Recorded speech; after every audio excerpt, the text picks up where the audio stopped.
see I'm now live. Can anyone who's there actually confirm they can hear me?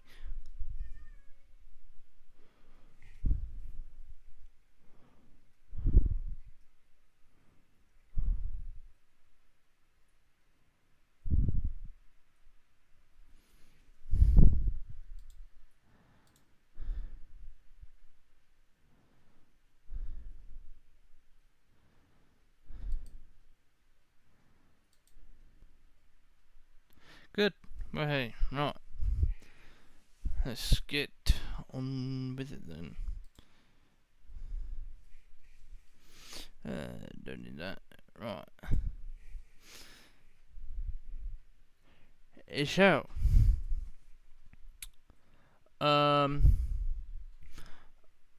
in this stream, I'll be walking through how to basically make something from scratch in Blender. Yes.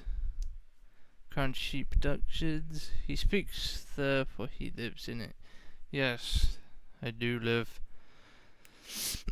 Anyway, I'll be making something in Blender from scratch, and I'll be putting it into Train Sim from start to finish. I've decided it's gonna be a nameplate. So there might be a few extra steps in there that I personally do, but overall it shows the process of how to making something and how to get it from Blender into Train Sim, and so you can then see what you have made in the game.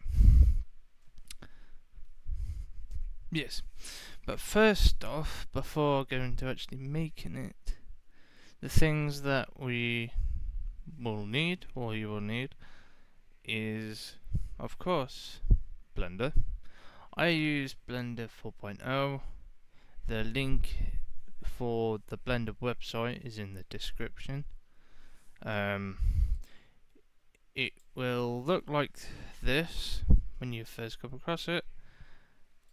Simply hit download. I find that older versions work better, personally. So hit the download button at the top, and then previous versions down here, which will then take you to this page, and then download any Blender.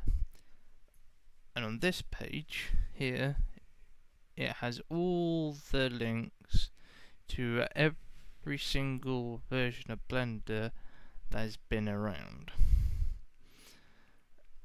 I personally use 4.0, which is here, and you have to choose the correct version for your system, else you'll run into problems. I think I personally have one with this one, Blender 4.0.1 Windows times 64-bit. That's what my system runs on, and in the zip format. Just simply click on it, then it will download. Obviously I'm not gonna download it again, I don't need to.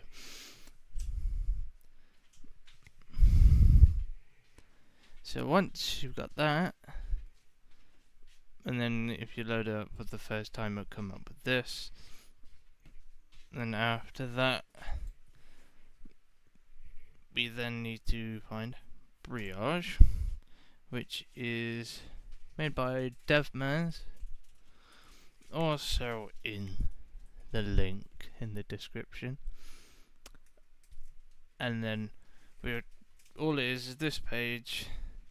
Very bottom, there's this blue box.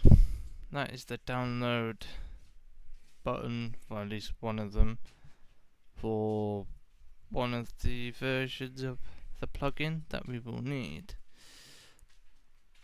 If anything, the green box down here is 4.1. 411, that's 279, and that's 350. So this green box down here, which is the one we would need, or you would need, is I don't necessarily need it right now. So after you've got those installed, yes, Blender 4.0, my recommendation, you can go older if you so wish, but this is my preference. So Blender page, download any Blender, find Blender 4.0, and then Blender 4.0.1 zip, or any of those as you so wish. You can then unpack that, put it anywhere on your system, then load it up. Then you will also need to get Brioche. Now to install Brioche, so after downloading it, you'll need to, okay, in this case I will download it just to show. Pardon me. So you'd then go into that, or extract it, and then what you need to have on your desktop, I put it on my desktop personally, is that zip file. You don't need to open it, but at least have it somewhere where you could then refer to it later, which is what I'm about to go through now. So you take the, well, you reference the Brioche in, so this, well, yeah, before we get to that, obviously Blender comes up like this when you first load it. Recent files, that's my previous stuff. We got general, 2D animation, sculpting, VFX, video editing. You can open your past files from there, look up your last session if you feel like you need to, and what's new, whatever. So now you could just hit general. To get Brioche installed, because this is absolutely important, else everything will not work. So on Blender, you go to Edit, which is at the top left hand corner of your Blender screen. At the bottom there's a preferences box, and it will load up this tab here. So everything that's here is what's enabled, more in the add-ons is enabled what Blender works. So there's several boxes, there's other preferences and everything else, but in here is where we enable Brioche. So you'd go to install, you then, once this will load, you will need to find your Brioche zip.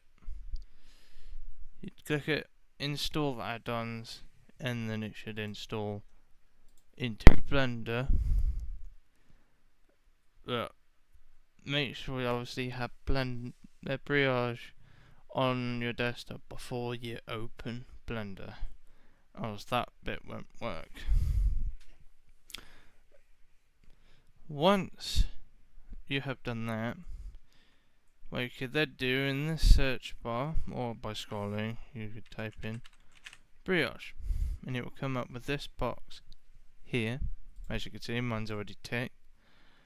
But what you do is you tick it, and then you have to put in your train sim install directory. So your required entry, Steamouts Common, Railworks. Just hit Railworks, and then that is it.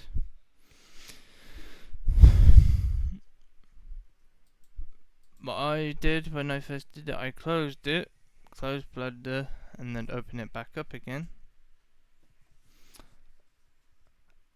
Evening, Mr. Neil, official. Well, glad you could join us. And anyway, another thing to look out for is on this right side panel, on Blender 4.0 at least, there's this, what I could describe as a drop with like a camera nearly lens. It's called scene. If it has these two boxes here, export RGS export config and IA export config, this is for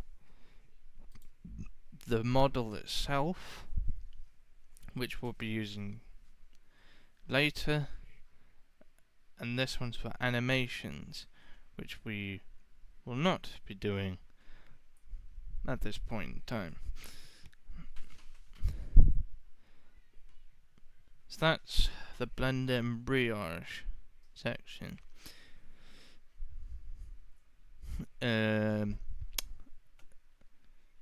Photo editing software. Now, not everyone has to have Photoshop. I personally use it because I use it quite regularly. I use it for more than just changing stuff.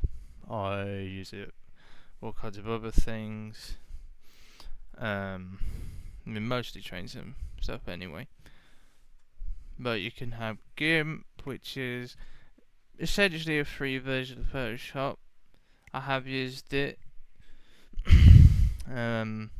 Paint.net, pretty much beginner type stuff where I started out because it was free. That's all I could do at that point.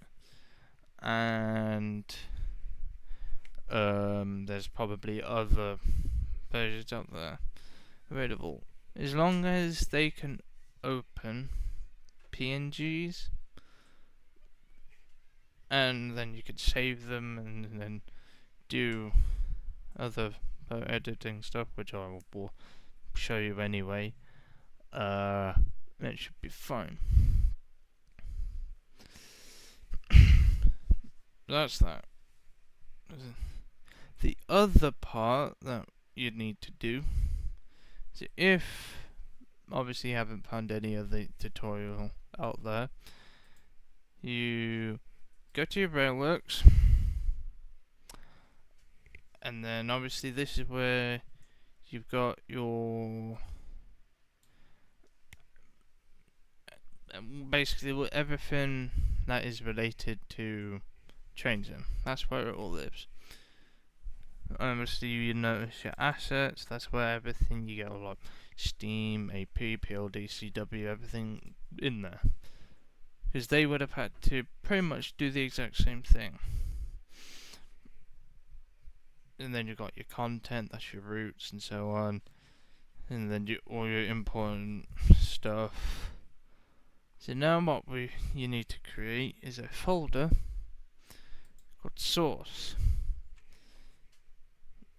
This is where Blender / the game reads from, so you can make something into, or put something into train sim.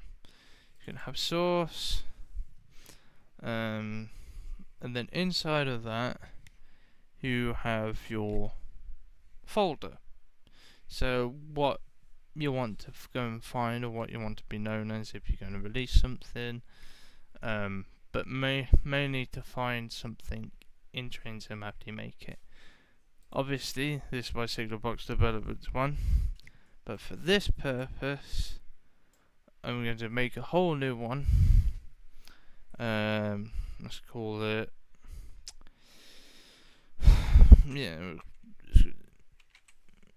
tutorial SBD.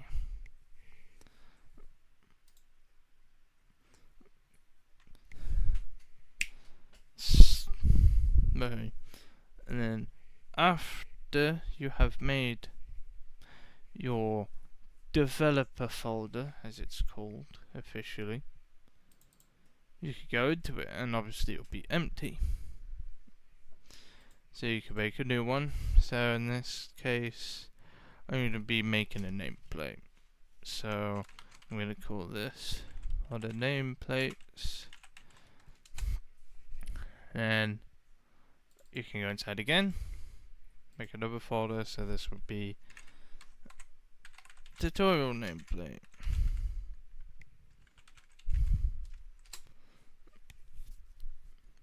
Okay, so now we need to make a textures folder, and it's important you get the spelling correct, because I've had a number of occasions where I have misspelt it and wondered why things weren't working.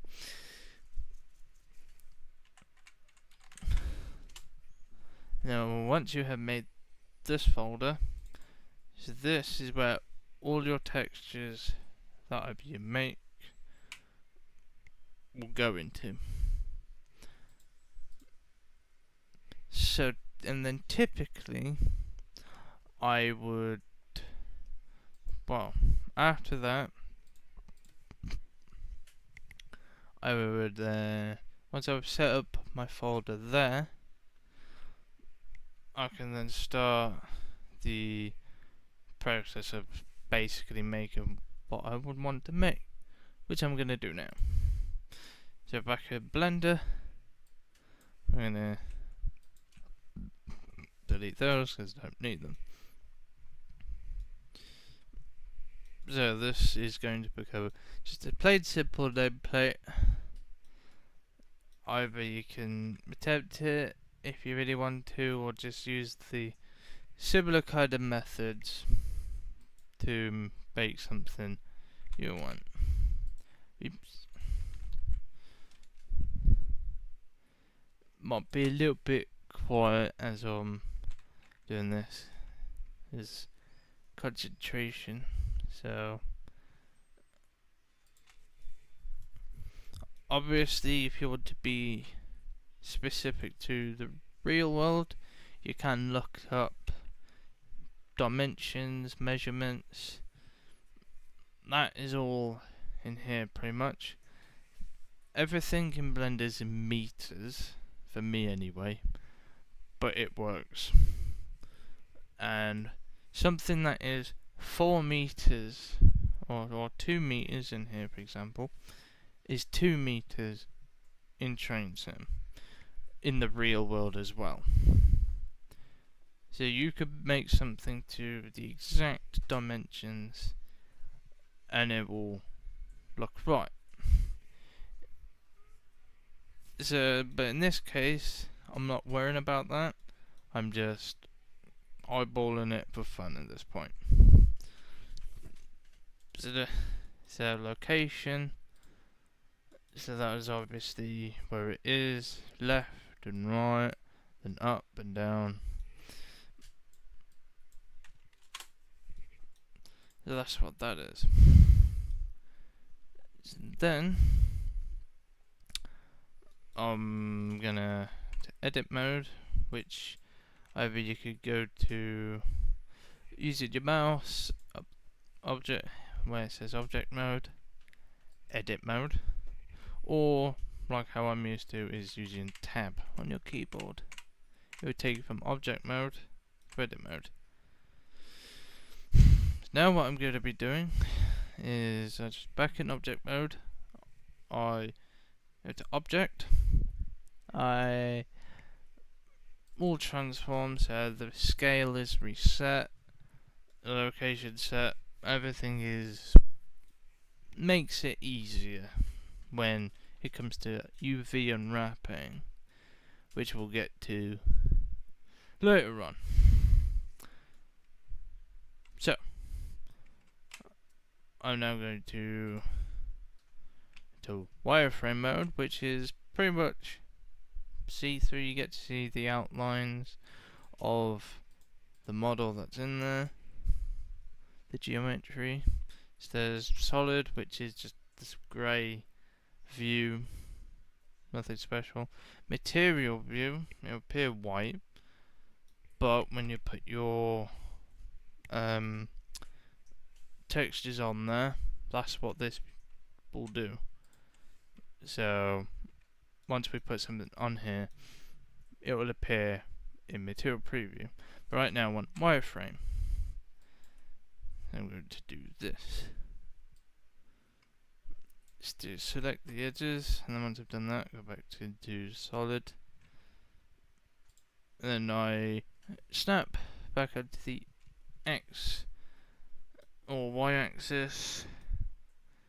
So I was on the minus Y, could be on the Y, and then go back to the X. Zoom out. I've got a mouse with a wheel on. Not sure how it is without a wheel, so I've been having it to do that. But I'm now going to bevel the edges, so it gives this diagonal effect onto the corners. But I don't want that. I want typical nameplate style like you'd see on, let's say, Diesel. So you could then, after beveling, you could do segments, and then we can up that number as high as you want, but I don't recommend that for what this is anyway. I usually do 10, and then you have this nice curved object that's going to be the basis to our nameplate.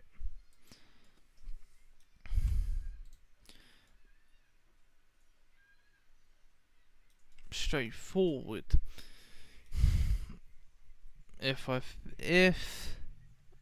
that might have been a bit fast, I do apologize,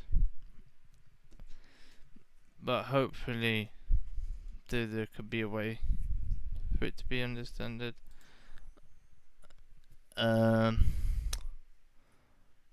So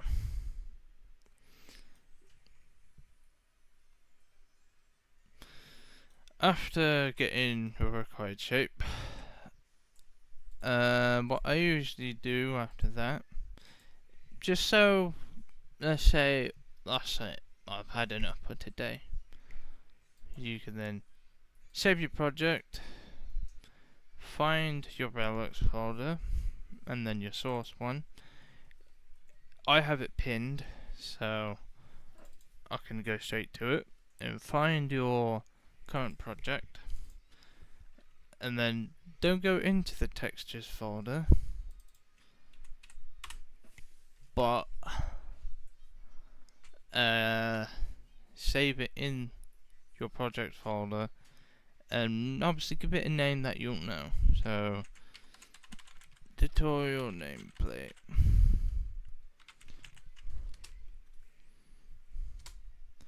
and saved. So you can now, it's now here. So if you really wanted to, you could come back a different day or later on in the day, and you'll be able to find it, and then you'll be able to continue.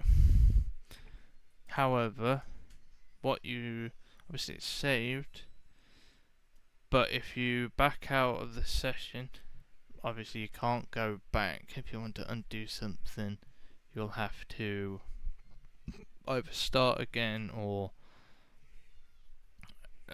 change it via the edit mode.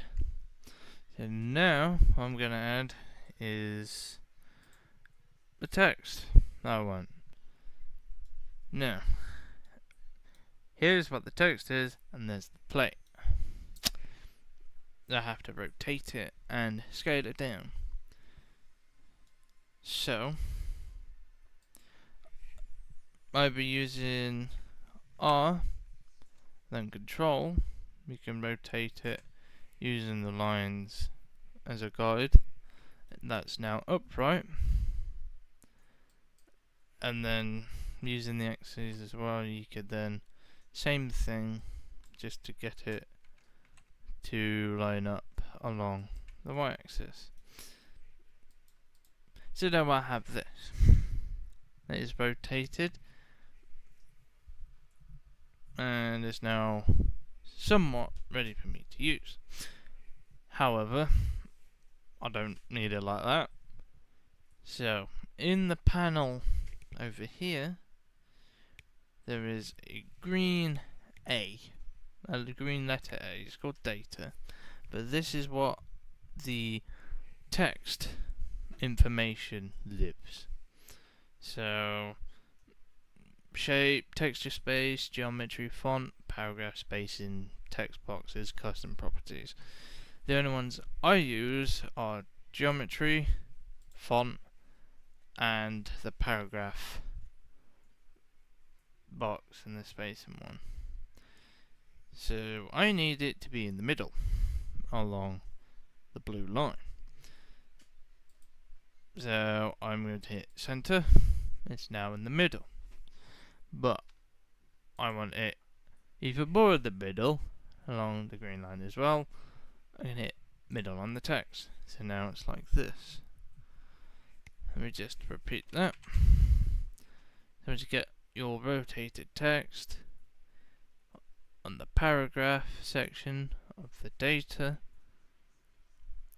So it says horizontal, you can click and hit center, and on the vertical you hit middle underneath top baseline.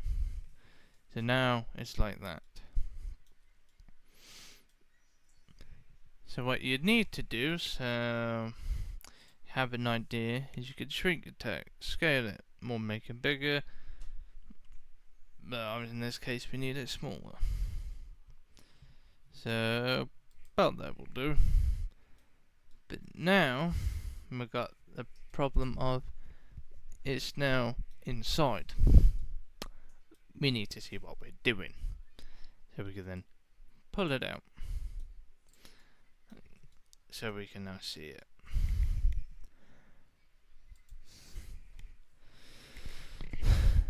Now we're going to make this text 3D. As you can see, it's 2D right now. We're now going to make it 3D, because I want a 3D nameplate, not a 2D one.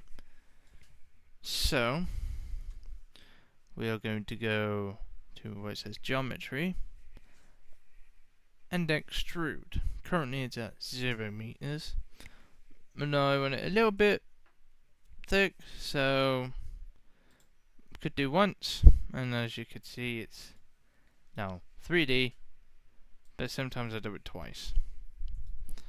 So I'm going to do it twice in this instance,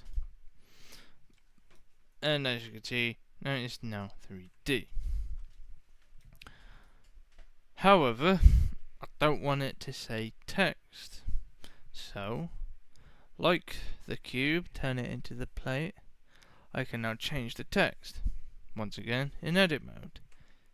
So tab or find the click, you can then type in what you want. So we're gonna put in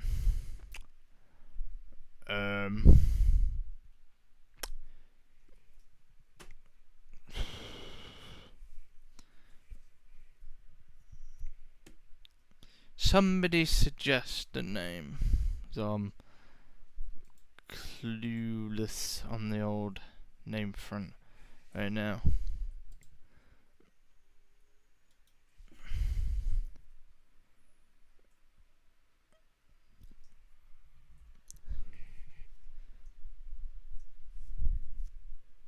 Any suggestions?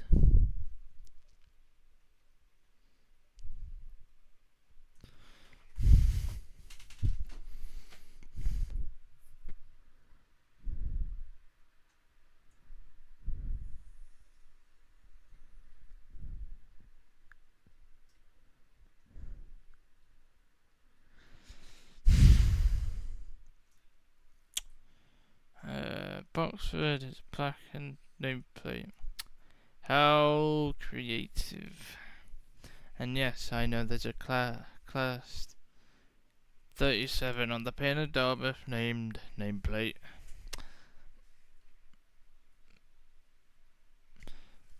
Right, we'll go with Boxford. So then type in the name.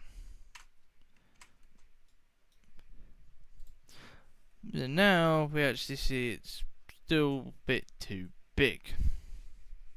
However, before I scale it any further, I'm going to change the font. And because I've been doing this for a while, I've got a few fonts that I like.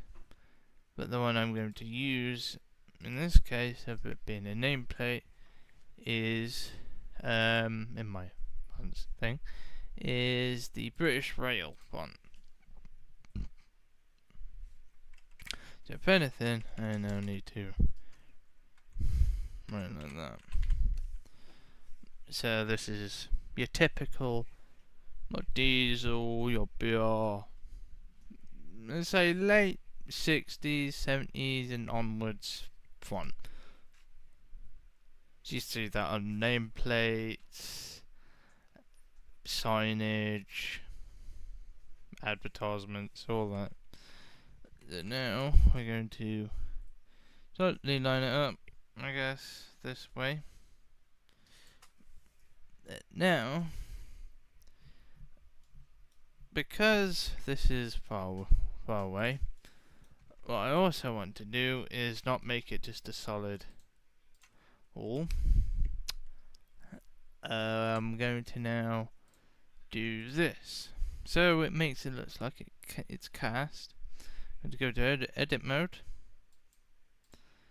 right click, and then this inset faces. What this will do is take the front face that you wanted to do it to, and it will put a face, another face, into itself, like this. So now you see it's like, it looks a little bit more nameplate-like ish. So you could go, you could go as far as you want without it doing that, because you will have problems. So I'm gonna do a bit, don't need too much. There we do. And now what we can do is we can actually push this face into the rest of it. So I press E and X to push it along the X-axis, and then we could do that. So now looks like a plain empty plate. So now we go to sig the text into it, pretty much. So it looks like that. Obviously you can do as much editing to the text as you want. So you could make it thinner, you could obviously change what you want it to say, but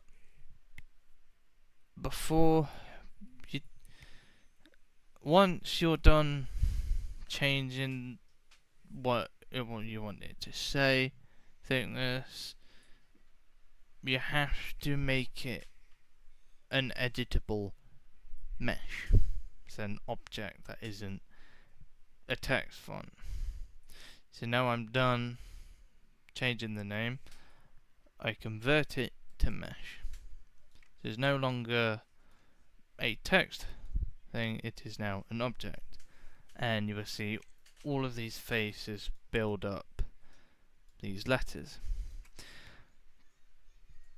But that will be a very annoying thing when it comes to UV unwrapping. So what we're going to do is go to the spanner, modifiers, add a modifier, and we're going to generate. So we're looking for the decimate one, which is about 5 down on the generate. So modifiers, generate, decimate. Then I use the planner, and because this will do something, but I use 0.1, and then you could apply it. Now it looks a lot cleaner. There's mostly a single face, but there's a few ones that are doubled up. That's the main thing. You could leave it like that, but I'm going to do what I usually do to the text before I do anything else.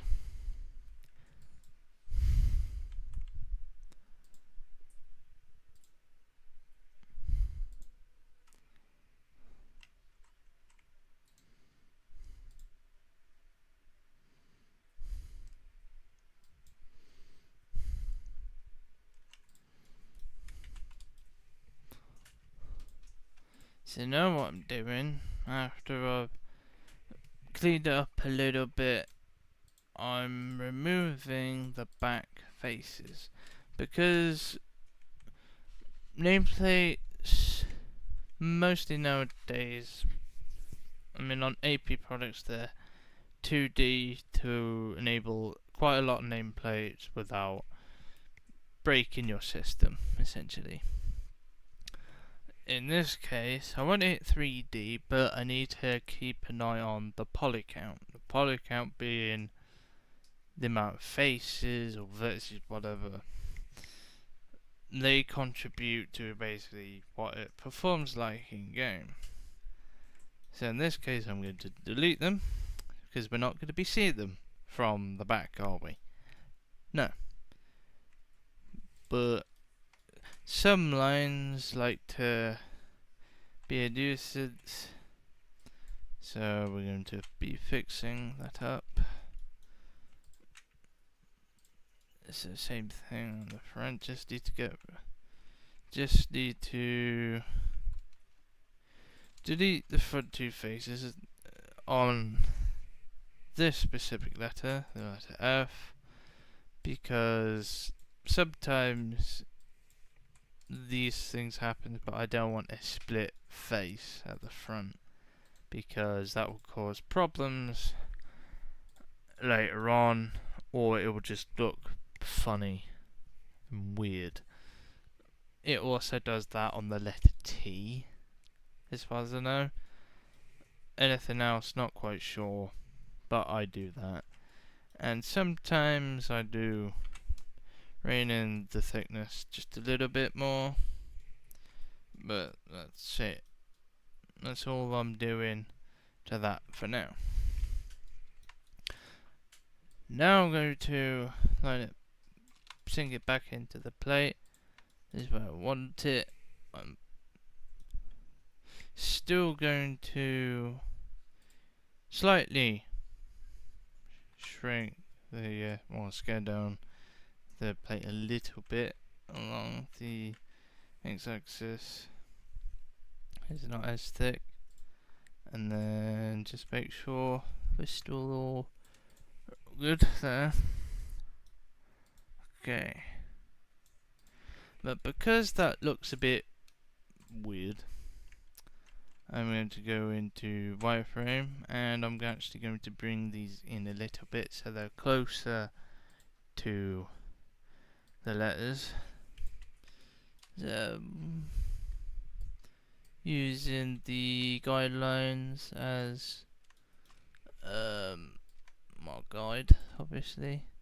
I could be really precise, or I could just eyeball it, down to you. But I like to be slightly more precise, but depends on what's going on and what I'm making. So we now have a plate that actually somewhat fits around the text a little bit more.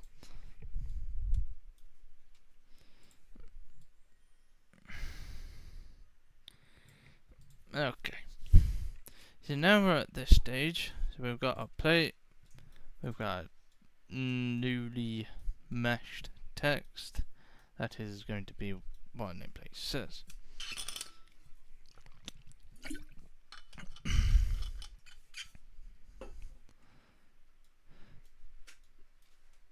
Now we are going to pretty much do the texturing or reset, well, first off, reset the scale on all your objects. It will just make life a hell of a lot easier. Personally, I do it. Sometimes I forget to, or I don't for a reason.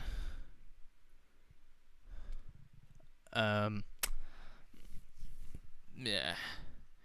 So, going to now go to UV editing. This is where the texturing begins. Because I'm not choosing to join these two, I'm going to keep them separate. Sometimes when I want to do a little bit more of it, like to the back of the plate, I prefer not have seen. I prefer that being like out of the way sometimes, or sometimes if you need to fix something, having them not join sometimes helps. This is just how I do it. You can do it if you want to, but I'm not going to do that.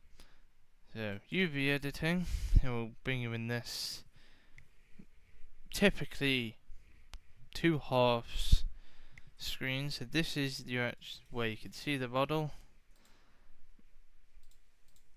and this is the UV area. So what I'm going to do is I'm going to make a new image.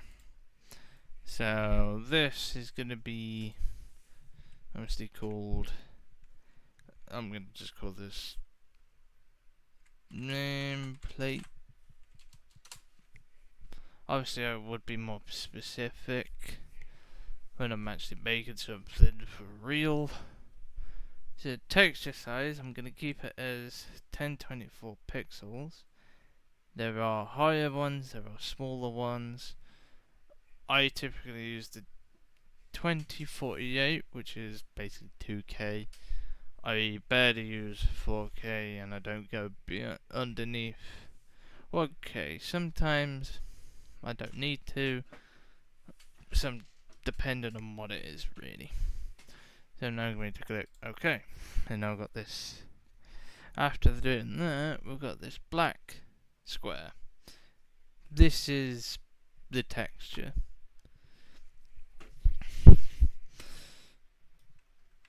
Now we're going to bake it. So the baking process, essentially, I'm going to get the outline, all the shapes and everything on the back of the plate onto here. And this is the UV.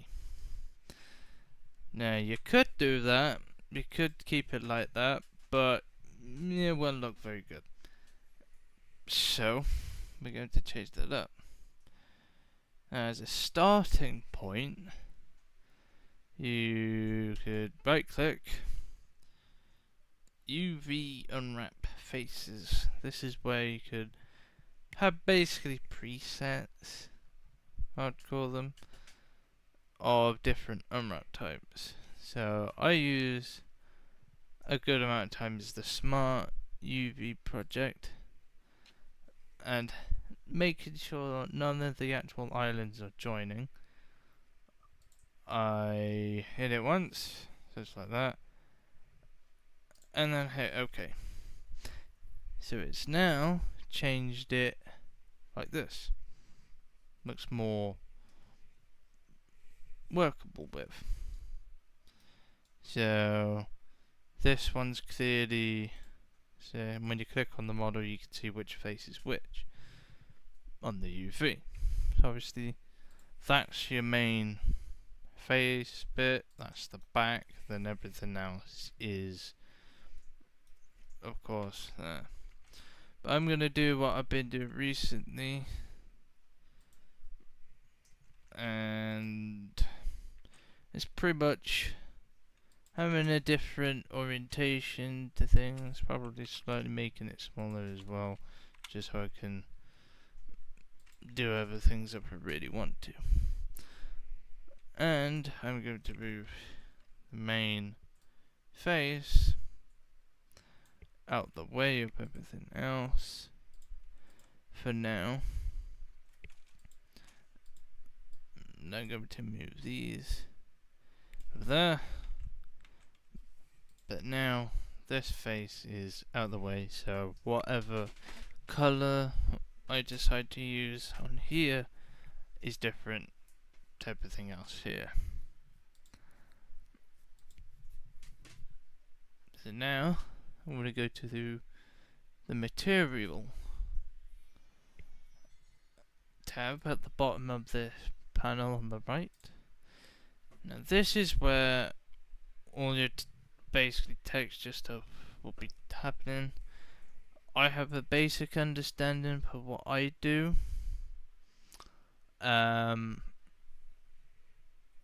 It can go into more detail, but this is my basic understanding. So, it's got a material on here already. That's that plain white color. So, I hit the yellow circle next to it, and we go to find image texture, which is in the second column. We hit that. Now it's gone all black. That's because it doesn't think anything's there. But we're going to hit this little thing here, and you can click the texture you've got. So now it's black because nothing's on there.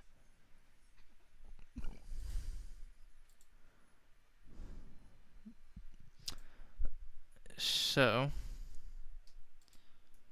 what's going to happen now is you're going to go down, and then if your triage has worked properly, you'll see this box here, IGS options. Everything that is related to TS is going to be in here. Shader name, we click that. All these different shaders that are related to TS are here.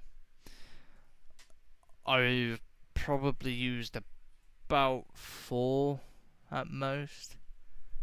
Most being texture, for instance, train basic object diffuse, train bump or train bump spec, or some of these, and decal. I have used glass as well,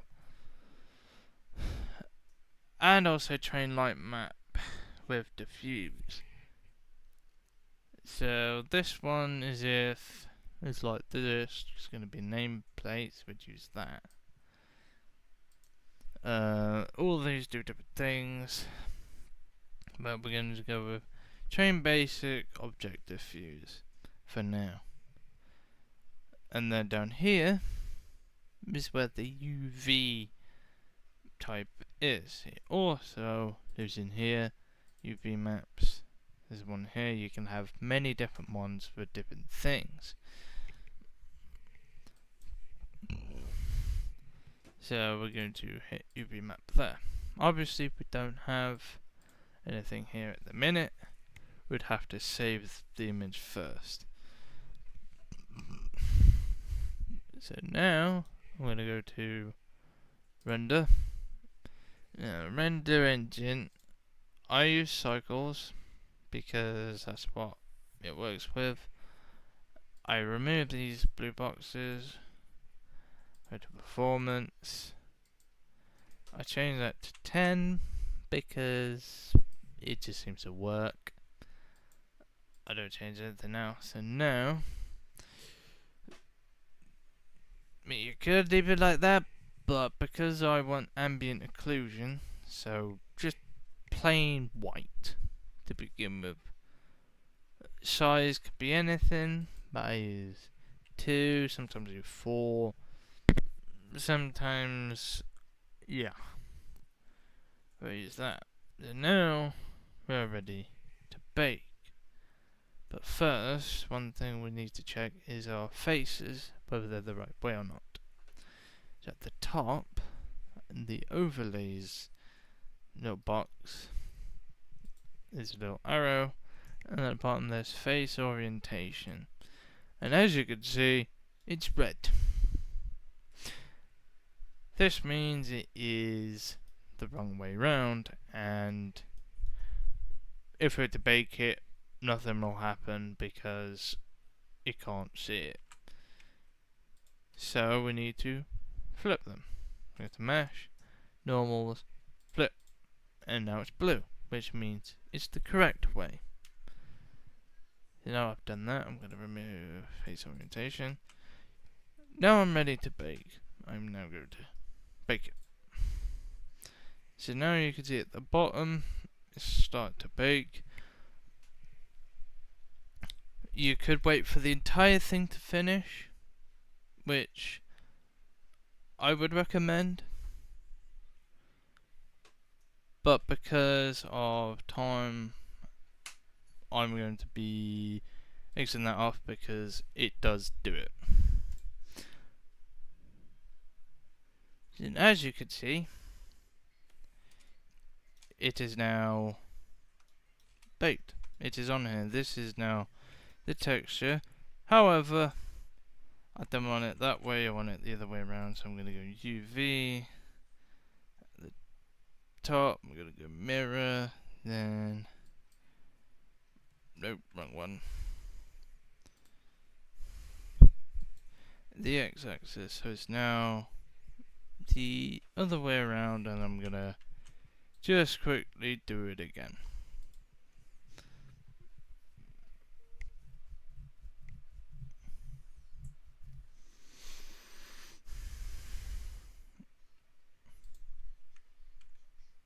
So now that's the correct way. We can now save that in our textures folder. That should be there. Now that is saved. Same thing with the text. Same thing, so I'll just do that. So new, because it's just simplicity in this case. Just text, okay, and then smart UV wrap, and that'll do. Unless you want it to be all rearranged in a neater way or slightly more less a mess, basically, you can do it manually yourself from here. However, I rarely do that unless I want some specific, but in this case I'm going to leave it as it is. So now, add a new material, image, texture, then text. This is one we want. Check basic object diffuse, UV map. I'm going to bake that as well.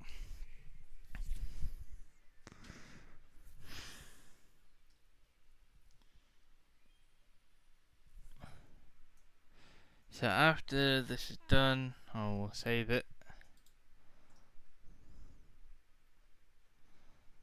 Just like that. It's now pure white. Image, save as. We could save it in the same textures folder as the one before. I'm going to call this the halfway point for now. And I'm going to give myself a few minutes, get a drink, so on. And in the meantime, if anybody else has any questions, put them in the chat. If not, I'll continue after a few minutes.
Okay, I am back, and let's continue with the rest of this tutorial. So now I'm in Photoshop. Obviously what you might have might be different to what I've got personally, but this is what I use for basically everything that I do. So this is the image that we made in Blender. Here's the other one. So now let's put a little bit of colour on it. Let's go for green, dark green. Yeah. So now I'm gonna just colour this over, and because putting a evident colour block over our name won't do anything. It'll make it green, but it will lose what we call the break. So what we just did. So I'm going to go to the normal, and there's all these different options. So yeah. So the one I'm going to use is this one. Linear blend, but you can use any of these. So now it's put the colour there, but we can still see the outline there. And typically Photopea will have this grey, like as if it was going to be cast metal. And this is the unpainted part. This is by no means going to be any of the detail that I would usually do. This is just for keeping it simple. So, same thing, but slightly different. And I usually use the same colour as the main backing plate with the text. So, as I've got it open, I'll do the same thing. So now what we need to do is flatten the image, because it won't let us save this as a PNG personally. And so yeah, flatten that. Let me just hit save. Same with the other one. Flatten, save. So now we can go back to Blender. So as we got the text one, we can run the text, open that. So it is now grey. And then the other one is now green. So our nameplate now has a colour. Nice and straightforward. If I explained it good enough, I probably haven't. But if you've managed to follow along, or will follow along if you rewatch it, hopefully you've been able to get to this stage. So now we go back to the materials, and this box earlier, this box that I talked about earlier, we can now go into that, open, select the correct texture that's referred to the object. So now we'll be ready to export it. So it becomes an IGS file, and I'm going to save that. So now selecting both objects, I can now either join them or I could leave them separated. In this case, I'm going to join them now. So now one solid object. So they're now one. Now I'm going to export them. So in the panel scene, the IGS export config, where it says export, as I mentioned much earlier on, hit that, and it's going to ask for a IGS name. So in this case, I'm going to put nameplate Boxford.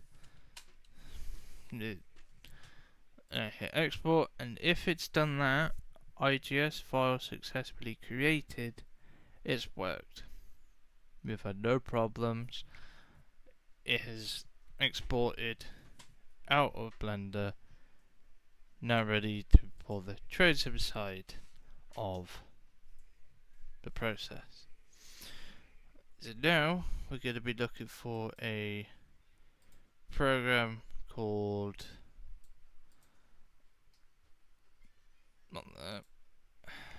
Railworks. Not the program, but the Railworks folder. In here is a program called RWAce Tools, which is over here. So we open it. This is where we convert our textures. So the could be TGA, PNG, TIFF, or BMP, or it can be DDS, but you don't have to go through here if you do it like that.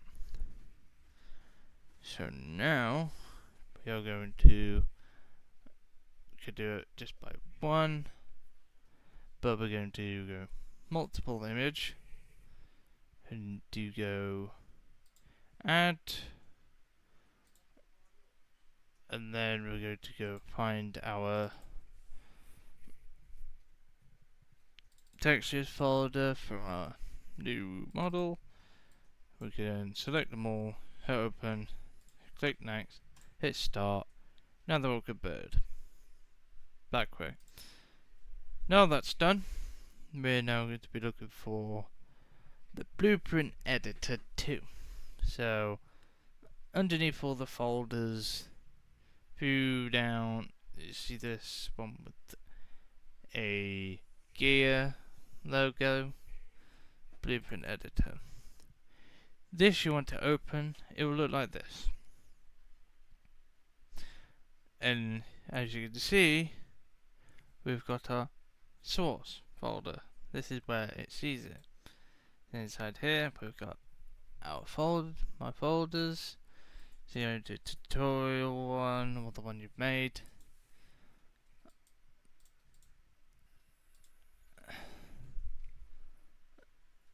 So now, here we have our IGS. So what we need to do is basically make it have the information for it to become an object in TrainSim. So what I do is right click and create as a scenery blueprint, because it's not going to be a logo, it's not going to be anything else other than basically a scenery object. You could do that. Now you give it a name, either you could leave it like that, or you could put my brackets. So I'm going to put SBD tutorial, so I know it's and we also need a display name. So this is going to be what it's called inside of the game. Category. This is where in the root builder, for example, this is where you'll find it. If you're going to have a normal serial object, that's where you'll have it. It's in the root builder bit, you can put it in there. Usually for nameplates I would have them excluded, because you don't necessarily need them in the root building editor unless you're going to make a wall of them. But because for this case I'm just going to put them in the miscellaneous. That's it. There's also the render component, which is where the IGS is referenced. You can put a collision one in there, but that doesn't really do anything until you add the collision component at the bottom, which we're not touching, but just go with that. And up here is export with preferences, so it does that. That's now done. And now we can hit the green button, which will basically convert it into the object that we see in TrainSim. It will load a very cut down preview of TrainSim for you to view your object, and once that loads you can have a look at it. But after this, I'm going to, obviously if it loads up, I'm going to load up TrainSim, and then we will find it in game.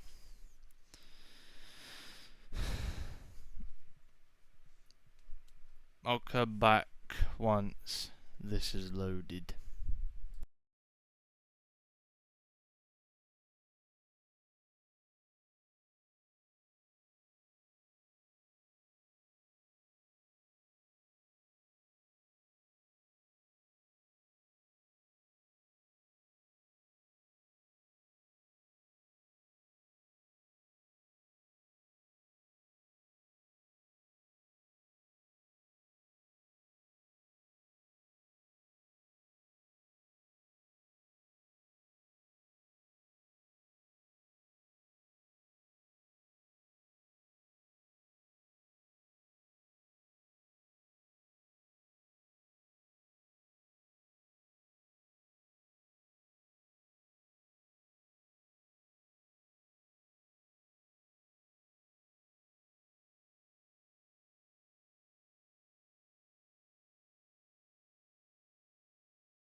Okay, so the preview has now loaded. As you can see, it's very bare. Not really a lot going on, but similar to the like rebuilded editor. As you can see, the plate is here. It's probably quite big. Yeah, but it is here, and this is what it kind of looks like a game. Yeah, so you can change the light in nighttime, daytime. You can change the seasons if you have done winter textures, but that's a completely different thing. But this is a preview. Our object is now officially in Trenton. I will now close that off, and I will be back once again once Jefferson has loaded and uploaded into a room.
Okie dokie.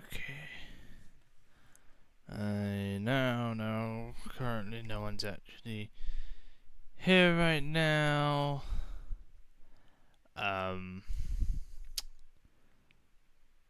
But must crack on. So now the route's loaded up. This is just my modern era kind of diorama for myself in a way. This is where I take all the reskin pictures that you might have seen that we released. So for example, this one, not sure whether to release this one or not, but it's a GWR version of the 87, which would never have happened, but has done in this case.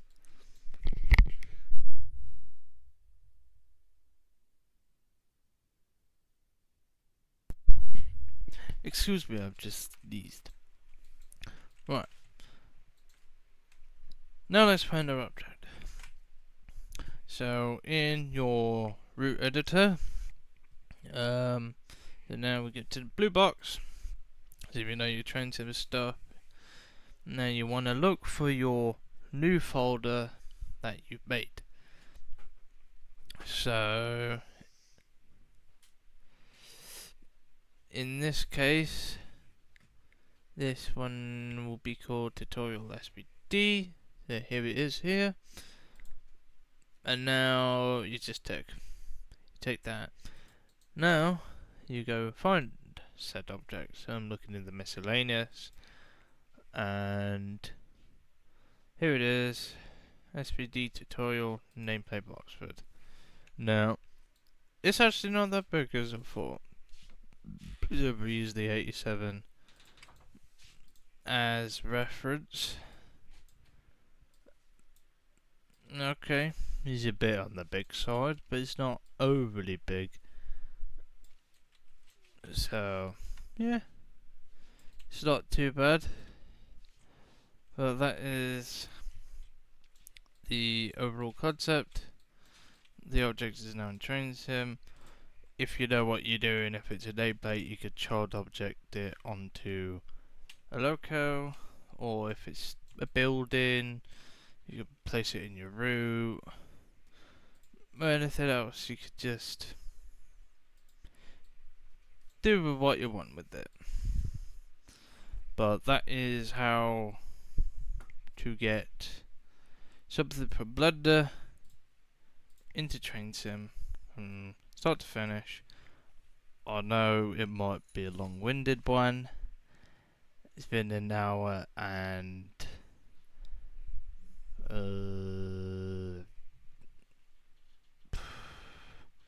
25 minutes since beginning, but that is how long it takes sometimes to make these things.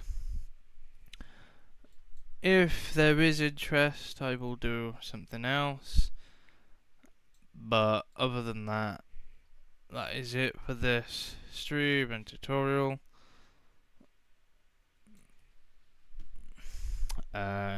If there's any questions, pop them down in the comments. There might be a release of that, maybe the GWR 7. If not, there'll be something else. In the meantime, yes, if you like the stream, hit the like, comment if you have any questions or suggestions. Subscribe if you feel like it. You don't have to, but it helps the channel. And see you in the next stream.